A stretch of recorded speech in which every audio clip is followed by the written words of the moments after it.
My mother became a vegetable, but one day I discovered she was pregnant. When her belly was cut open, it was filled with countless worm eggs. After returning from Antarctica, I rushed to the hospital to see my mother. She lay in bed, motionless with her eyes closed, just as always. But the strange thing was, her belly had grown, bulging like a hill. I lifted the blanket. "Nurse, where's the nurse? How are you taking care of the patient?" These words stuck in my throat as my mother's belly was exposed. It wasn't that the nurse didn't take good care of her. She was pregnant. At this moment, her belly was as large as a drum, an ashen gray, and vaguely, something seemed to be moving inside. My scalp tingled, and I felt immense anger. What is this hospital doing? How could they let a vegetative patient be violated? What's wrong? The nurse walked in, glanced at my mother, and said confusedly, "We've been taking good care of your mother. She's even gained quite a bit of weight." "Are you blind? My mother is mysteriously pregnant?" Rage surged to my head, and I backhanded her hard across the face. Smack! There was a crisp sound. The nurse's head fell right off. At the same time, blue blood and slender, smooth-skinned red worms gushed from her neck. Was this still a person?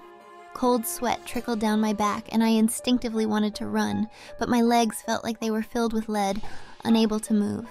"Your mother is not pregnant." Despite being decapitated, the nurse still spoke. Kneeling, she groped around with her hands, quickly finding her head and reattaching it to her neck. "Rest assured, we've taken good care of your mother." After securing her head, the nurse gathered her scattered hair, tucking it back into her white cap. She acted like nothing had happened, smiling as she said, "But for the next few days, you can't visit your mother. She's about to metamorphose and needs rest." I clutched my wildly beating heart, gasping for air. What is metamorphosis? You don't know what metamorphosis is? Are you joking with me? The nurse's smile vanished instantly. She seemed to hear something unbelievable and quickly walked over, scrutinizing me from head to toe. "You wouldn't happen to be human, would you?" I was trembling all over. I felt like I was in a nightmare. Otherwise, how could someone survive being decapitated? "That's impossible," the nurse muttered, suddenly yanking at my hair. She used great force, pulling my hair out by the roots, and it felt like my scalp was tearing off. This made me terrifyingly aware I wasn't dreaming. The nurse before me was a monster in human skin. Pain. Such pain. I felt like my skull was about to be ripped off. Just then, my mother, lying in bed, suddenly opened her eyes. Her eyes were not black and white pupils. Instead, a bright red worm was embedded in her eye sockets. The worm had a human face on its back with 2 pairs of eyes, its mouth curving up grotesquely to its ears. I bit my lip hard, forcing myself not to scream. Waking up before metamorphosis? The nurse had also noticed my mother. She released me and gently stroked my mother's eyes. My mother closed her eyes again, but her eyelids bulged and twitched, and a tiny red antenna poked out from the corner of her eye. I could no longer hold back. Covering my mouth, I fled the ward in a panic. Leaving the hospital, I rushed back home. Inside, my husband and my in-laws were making dumplings and watching TV. It looked very cozy. I took a deep breath, grasped my husband's hand, and said shakily, "Dear, I just saw a nurse's head come off and reattach." My husband was engrossed in the TV, casually dismissing me. "You're joking, right?" "I'm not joking." I shook him, gritting my teeth. "I personally knocked the nurse's head off, and I saw a red worm crawling in my mother's eye sockets." My husband remained indifferent. "That joke isn't funny at all." On the other side of the sofa, my mother-in-law said while making dumplings, "Honey, the meat isn't enough." "All right." My father-in-law turned aside. "Use the heart. The meat there is tender and tasty." Only then did I notice that half of my father-in-law's body was skeletal. Through the exposed bones, I could vaguely see large clusters of red worms writhing and clinging to his organs. "This meat is indeed good." My mother-in-law craned her neck, using a spoon to scoop a large chunk from my father-in-law's heart. Blue blood spurted out, splattering on my face. I stood there stunned, cold sweat breaking out on my back. My vision began to darken, my limbs went limp, and I collapsed to the ground. When I woke up, I heard my in-laws whispering, "Lily is acting strange. I offered my meat, but she seemed scared and fainted. Could she be human? That's impossible. Humans have long been used as vessels for our offspring. There shouldn't be any wild humans left. Stop talking. Let's just twist her head off to see if she's human." As they spoke, a pair of cold, bony hands reached for my neck. What should I do? I began to breathe rapidly, wanting to jump up and flee. "Mom, what are you doing?" Suddenly, my husband burst in, shouting, "Are you trying to strangle Lily?" "No, no." My mother-in-law retracted her hands, hastily explaining, "It's cold. I thought Lily might not have covered herself properly and could catch a cold." My husband was impatient. "Lily is my wife, not yours. Stop meddling. Get out." Soon, the bedroom door was shut and locked. I still didn't dare open my eyes. My in-laws were monsters. Living with them, my husband might be one too. "Lily, stop pretending to sleep." My husband gently shook me. "I'm different from them. I'm still human. I need to tell you something urgent." I steeled myself and opened my eyes. "What is it?" "Except for me, everyone you see isn't human." My husband sighed. "Their bodies controlled by red worms." Images of the red worms in the nurse's decapitated body and my father-in-law's heart flashed in my mind. I shivered, grabbed the bedside lamp and smashed it on my husband. He couldn't dodge, and a large bump appeared on his head. He frowned at me. "Why did you hit me?" I breathed a sigh of relief.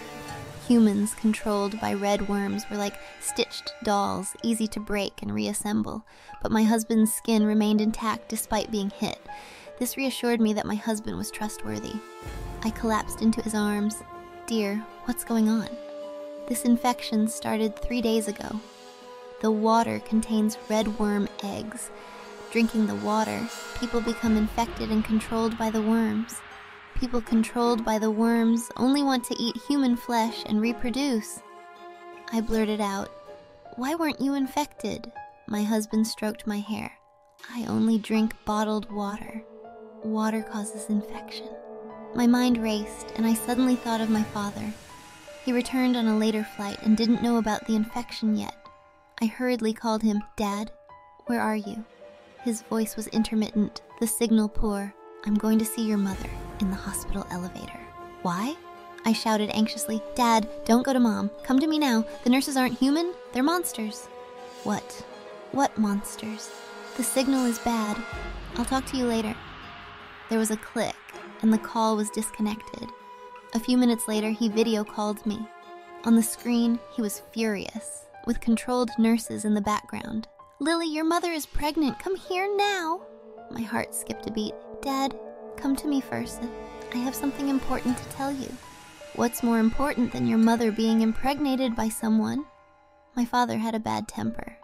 Seeing that I wasn't helping and wanted him to go home, he hung up again. I was anxious and got out of bed. I have to save my dad. My husband stopped me. "No, the hospital is full of monsters. Going there is suicide. Your parents said humans are vessels for the monsters.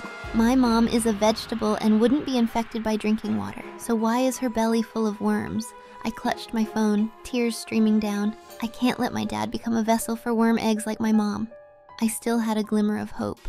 After all, I had left the hospital safely without knowing the truth. My husband looked pained. "Lily, I don't want to die. I've survived this long and don't want to take risks." I felt a wave of disappointment, but also, it made sense. In the face of danger, those who act saintly die the quickest.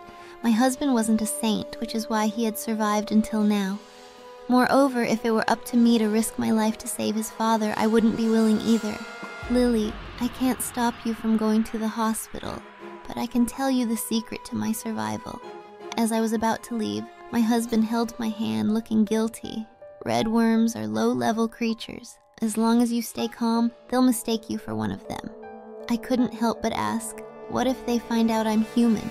If they discover you're human, they'll enter your body through your mouth to parasitize. My husband's expression turned to one of terror as he shuddered. When my dad found out my mom was human, the red worms in him crawled out and frantically tried to enter her mouth. Returning to the hospital, I noticed the eerie silence. Usually hospitals are bustling and noisy, but now there was not a single sound of hustle and bustle. Everyone stood rigidly, hands at their sides, faces expressionless, queuing up. They looked like people who had experienced extreme joy and sorrow, devoid of any emotion. A chill ran down my spine, and I quickly went upstairs, but met a group of doctors coming down. They were smiling and chatting. Today, one person is expected to metamorphose. The master's offspring are thriving. I forced myself to stay calm as I passed them, heading to my mother's ward. At this moment, a nurse was doing an ultrasound on my mother, with my father standing by. My mother lay in bed, her bulging belly smeared with a layer of transparent white gel. Her belly looked even larger and more swollen than before, with something inside moving like waves, as if it might burst open at any moment. "Why haven't you found the baby yet?" My father stood beside the nurse, stamping his feet. "Are you stalling on purpose? Don't want to arrange the abortion?" "Dad!" I rushed to my father, grabbing his arm. "Dad, come here. I know who made Mom pregnant." I didn't dare to reveal the monster worm situation in front of the nurse, so I could only attract my father's attention first and take him away from the hospital's dangerous zone. "Are you still human?" My father was too impatient and dense. He backhanded me across the face. "You know which bastard did this and didn't tell me immediately? We're going to the police right now." My face burned with pain. "Dad, let's go home first." My father was extremely stubborn. "Go home? I'm going to get an ultrasound for your mother now and abort that monstrosity." I closed my eyes, took a deep breath. "Dad, the child is my husband's." I had to go all out. If I didn't drop a bombshell, my stubborn father would never leave. His face fell immediately. Your husband?" Taking advantage of his shock, I hurriedly dragged him towards the door. "Dad, I'll explain at home. You can't leave." The nurse suddenly stood in our way, her lips curling upwards, revealing a few red worms squirming between her teeth. I dared not look her in the eye, my hands and feet trembling. "Why?" "You're human." The nurse stared at me, repeating word by word, "You are human." Why was she so sure? Suddenly, I understood. My father had slapped me. Humans controlled by red worms were extremely fragile. With that slap, their necks would have broken, but mine didn't. So the nurse realized I was human. "Are you insane? If we're not human, are we ghosts?" My father was furious and impatiently pushed the nurse. "Get out of my way!" Smack. A crisp sound echoed. The nurse's body was snapped in half by my father's push. Countless slender red worms poured out from her waist's break. I stared wide-eyed, terrified. My husband's words echoed in my mind. He said, "Once the red worms discover a human, they'll enter through the mouth to parasitize." At this moment, the long, slender red worms twisted and squirmed, crazily crawling towards my father and me. What's going on? My God, why are there so many worms? My father shouted, trying to kick the worms away. "Run!" I grabbed my father's hand, running for the door. "No." In this urgent moment, my father inexplicably shook me off. "Dad, what are you doing?" I shouted, struggling with the door. "Don't you understand? Once these worms latch on, we're dead. I have to save your mother." My father took off his coat, swinging it to shake off the worms. "I can't leave her here alone. She'll be scared." "Forget about her." I was desperate, trying to open the door to escape, but the damn door seemed to be held from outside, impossible to open. "You can't get out." The nurse's voice came again. I saw her body deflate like a balloon, bones sticking out. Thousands of red worms crawled out of her body. "Humans are our nourishment." Her mouth still moved as she spoke. "You'll all become vessels for the master's offspring." "Screw you." My father kicked away her head. He hurried to my mother's side, carefully pulling out the IV. "Don't worry, I'm here to save you." "Dad, give up on Mom." I suppressed my nausea, stepping on the red worms, heading for the fire extinguisher. "Mom isn't human anymore. Her belly is full of worms." My father didn't listen, carrying my mother. "We're a family. We must leave together." I grabbed the fire extinguisher, swinging it hard at the door handle, bang after bang. Finally, the door began to give. "Dad?" I exclaimed joyfully, turning to my father. "We can..." My words were cut off as I froze. I saw my mother, who had been paralyzed for years, raise her head. "What's wrong?" My father, struggling with my mother, called out to me, "Open the door quickly! Mom's not right! Put her down!" I swung hard again, the door handle breaking off, the door opening. My father held on tighter. "I can't leave her." Ignoring everything else, I rushed out of the ward. When I looked back, my mother's eyes were open, and her mouth was slowly opening. "Dad!" I screamed in terror. "Mom is not right. Put her down." My father turned his head hurriedly. He was terrified, but still didn't abandon my mother. "Honey, don't be scared. I won't let anything happen to you." My father, over 50, gritted his teeth, carrying my mother, running out of the ward, laying her on the corridor floor. I quickly shut the ward door, temporarily blocking the red worms. "Pain." My mother, seemingly in her death throes, spoke. The eerie thing was her eyes changed with her words.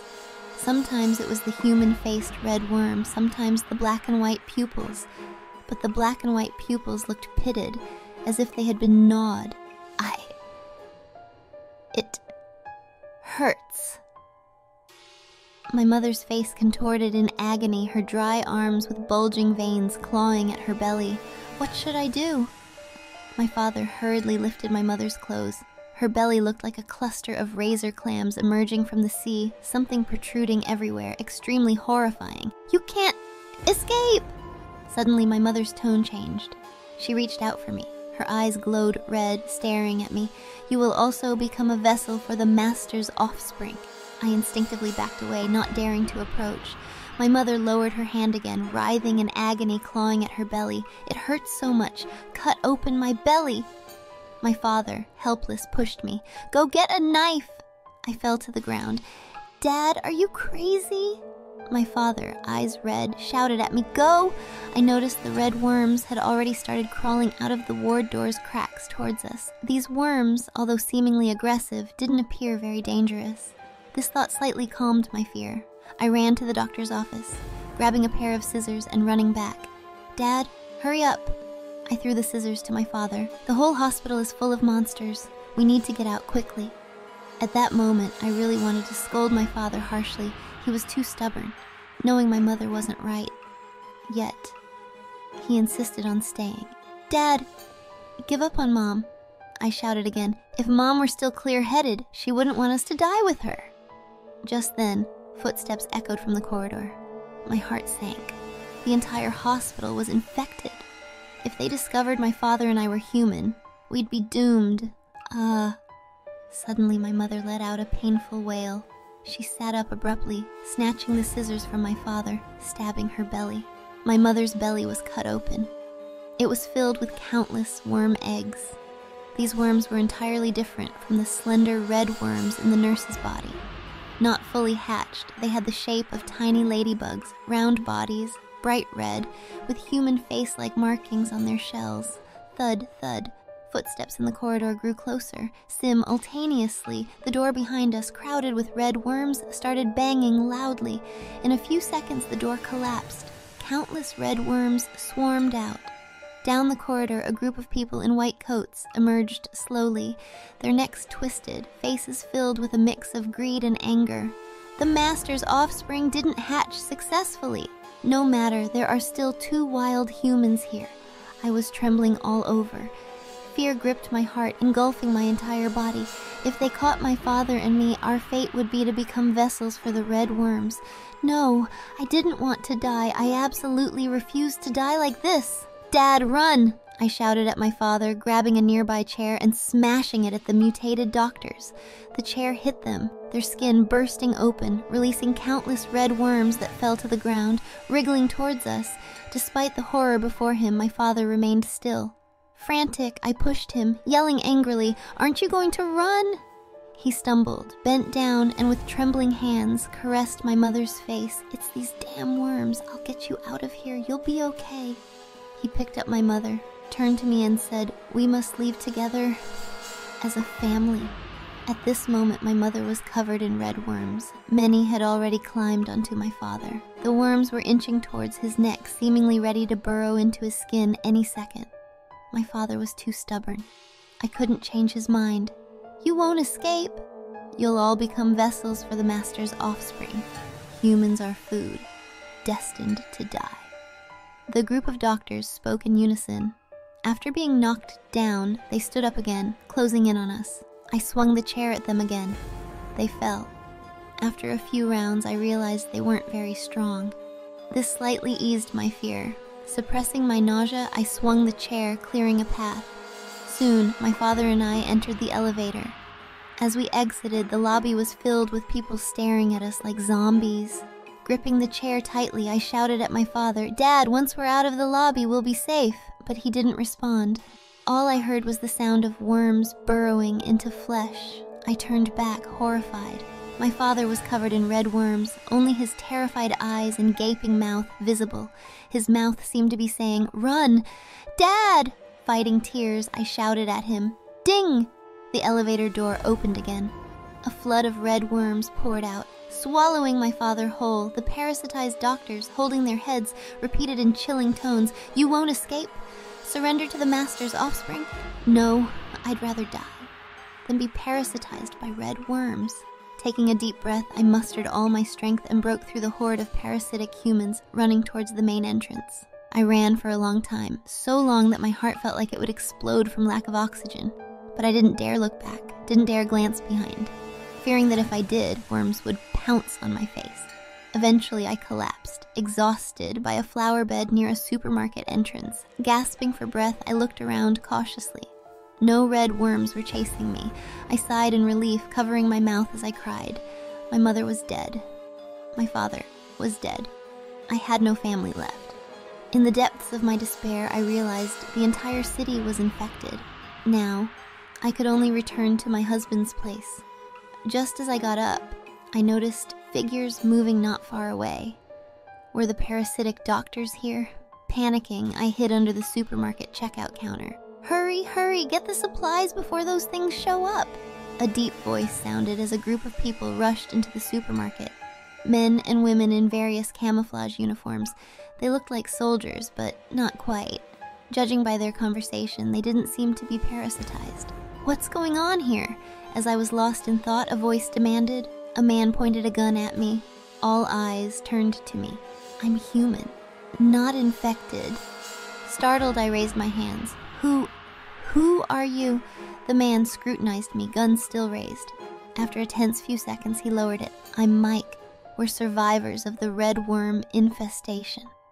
Seeing living humans gave me a sense of belonging. I almost cried with joy. My dad got parasitized. I thought there were no survivors left. I'm so happy to see you. "Drink this." Mike, still cautious, handed me a bottle of water from his pack. "This will confirm if you're infected." Wary that he might harm me, I hesitated. But then I realized, if I didn't drink, he might think I was a parasitized human and shoot me. I'd be done for. After a moment's hesitation, I took a deep breath and drank the water. Swallowing, I noticed everyone watching me intently. I upended the empty bottle. "Do you believe I'm human now?" Mike nodded. "No offense, but these worms mutate quickly and have started showing intelligence. I have to be cautious." Everyone else sighed in relief, resuming their work of loading supplies. I approached Mike. "Who are you people? The whole city is infected. How are you all right?" "Some humans are immune to the red worms." Mike glanced at me. "We're the immune ones, but there are too many parasitized humans, so we established a safe base. Today, we're gathering supplies." He extended his hand. "Since you're human, it's unsafe out here. Join us at the safe base?" Without hesitation, I agreed. More people meant more safety. With so many parasitized humans around, I dared not risk returning to my husband. Ding, my phone rang. It was my husband. "Dear, are you okay?" "I'm fine." I closed my eyes, recalling the red worms pouring from the elevator, but my dad stayed behind at the hospital. He tried to comfort me. "Don't be sad. Come home. We'll take care of each other." "No, I met a group of people here. They're human and immune to the worms. I'll go to the safe base with them. Come to me." "No!" He refused immediately, fear evident in his voice. "I haven't left the house in 3 days. I'm too scared to go out." "Can't you and the immune ones come get me?" "No." I refused outright. I'm not a saint. Husband and wife are like birds of the same forest, flying separately in a disaster. My husband didn't join me in rescuing my father, so I had no obligation to save him. Come yourself. I'm at the Big Joy supermarket. My voice was icy. They're loading supplies now. If you don't come, we'll leave once they're done. He panicked. No, don't leave. I'll be there soon. Wait for me. Hanging up, I looked at the ground and noticed more red worms appearing. Their numbers were increasing. Mike, look outside. The parasitized monsters were here again, and this time in droves, seemingly heading straight for us. Mike signaled everyone to stop. The supermarket fell silent. Everyone listened intently to the sound of worms wriggling. This place was secluded, rarely had any parasitized humans. Why are there so many now? Suddenly someone said, "They seem to be coming for us." Mike's expression turned serious. "We need to retreat." I followed him quietly towards the side door. The side door was locked glass, already being picked. I quickly texted my husband, "Can't wait for you, Midway through my message, a familiar figure burst into the supermarket. "Dear, where are you?" His loud calls stirred the worms outside. Everyone glared at me. "He'll attract the parasitized ones. If he wants to die, don't drag us with him." Panicking, I waved at him. He, sweating, ran towards me. Reaching us, Mike grabbed him. "Block the doors, no gaps!" Others stuffed towels in the gaps, preventing the worms from entering. My husband, relieved, looked at Mike. "You're the immune ones, right? Take me to the safe base. I can't live with those monsters anymore." Mike handed him a bottle of water. "Drink this." "You knew I'd be thirsty after running. Thanks, buddy." Without hesitation, he gulped it down. Like me, he showed no reaction to the water. Clunk. The side door lock fell. Mike barked, "Grab your stuff and move." I rushed out. Outside, the glass was already covered in red worms. Beyond the main entrance, countless parasitized humans crowded, an ocean of them. Some banged their heads against the glass. Terrified, I followed the group onto a truck. My husband clung to me, afraid I'd leave him. As we drove, parasitized humans seemed to know our location. The truck crushed many, but no matter where we went, there were always more. Fortunately, they weren't strong fighters, so the journey to the safe base was relatively smooth. After about 2 hours, we turned onto a secluded road. Here, parasitized humans were almost non-existent. Sighing in relief, I stretched my arms, stiff from tension. As I raised my hand, I noticed my fingers were covered in white-gray mucus. Startled, I wondered if I was infested. Frantically, I wiped it on my clothes, but realized the mucus wasn't from my skin, but my husband's. He wore a black long-sleeved shirt. His sleeves were damp and sticky, and near his cuffs hung many dried skin flakes. They fell like snowflakes. "Dear, what's wrong?" I instinctively tried to lift his sleeve. He quickly pushed me away. "Nothing, just dry skin." I was slightly suspicious, but my husband had poor skin, often shedding flakes in winter. Just then, the truck stopped abruptly. Mike said, "We're here. Everyone into the safe base." My attention was drawn. We stood before a grand building, but Mike didn't enter. Instead, he pressed a statue at the entrance. With a click, a large depression appeared. I asked instinctively, "Is our safe base underground?" Mike nodded. "The worms can infiltrate anywhere. Underground is safer." The basement was huge, all concrete, like an enclosed parking lot, enough for 1,000 or more people, and I noticed many people there. Perhaps due to the lack of sunlight, they looked pale. So many people. So many people. My husband's voice was inappropriate. It sounded excited, like a predator seeing prey. Why did his tone feel wrong? Instinctively, I turned, only to see his skin beginning to peel. Countless flakes, like a snake shedding its skin. No, this scene matched the parasitized monster's shedding. He was infested. My husband was a parasite. Ha ha ha. He laughed maniacally. In seconds, his human form vanished, a giant red worm emerging from his skin. This worm was thousands, even tens of thousands of times larger than the others. "I am your master. You will be my nourishment, and you," the giant red worm pointed at me, speaking in a strange voice, "will bear my offspring." I bit my lip hard, paralyzed with fear. "No, he's already intelligent, a high-level giant red worm."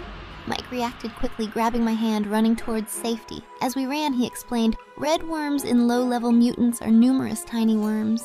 The highest level in an area is a giant worm. Your husband is the red worm leader of this area, the largest mutant. The giant worm laughed. You found out too late.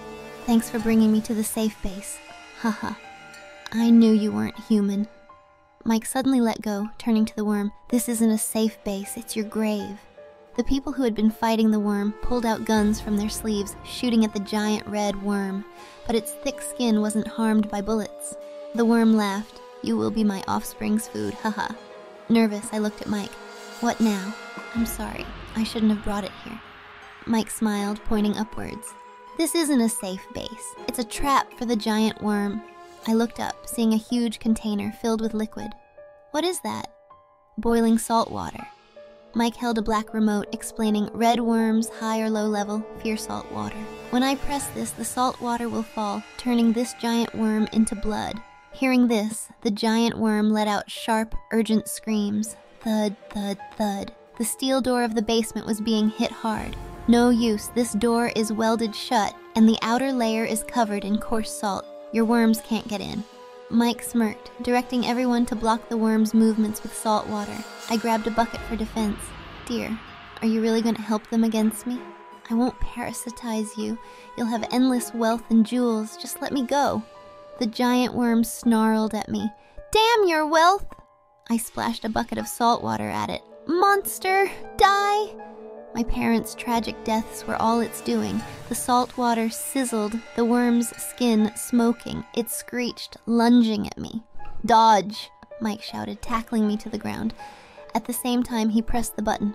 A torrent of boiling salt water poured onto the giant worm. The basement echoed with a massive wail. In a cloud of steam, the giant red worm melted into a pool of blood. Finally, that damn monster is dead. Everyone cheered. I stared at the blood, asking, if you have salt water, why not kill the other worms? Mike shrugged. Each area has a giant worm leader. Kill it, and the low-level worms stop breeding, eventually dying off. It was like an ant colony. Killing the queen, the ants would have no new life briefly. But unlike ants, which select a new queen quickly, worms wouldn't. With the leader dead, the low-level worms would die off, Mike explained further.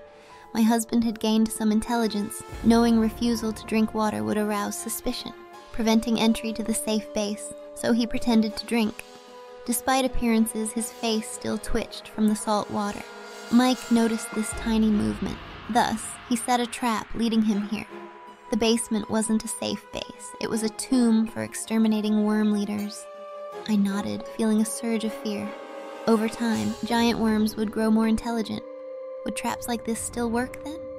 As I worried, Mike extended a hand to me. He smiled. There aren't many wild humans left. Will you join us? I was about to agree, but when I touched his hand, I felt something off. Why did Mike say wild humans? As I hesitated, I saw a green tendril flash between his smiling teeth. Terror gripped me. In this world, there were low-level red worms, intelligent giant worms. So, could there be higher-level creatures? Perhaps. Creatures that preyed on giant worms? My thoughts sent chills down my spine. Mike leaned in. What? Are you refusing? Instinctively, I turned away, glimpsing the people who had fought the giant worm were now devouring its rotten corpse.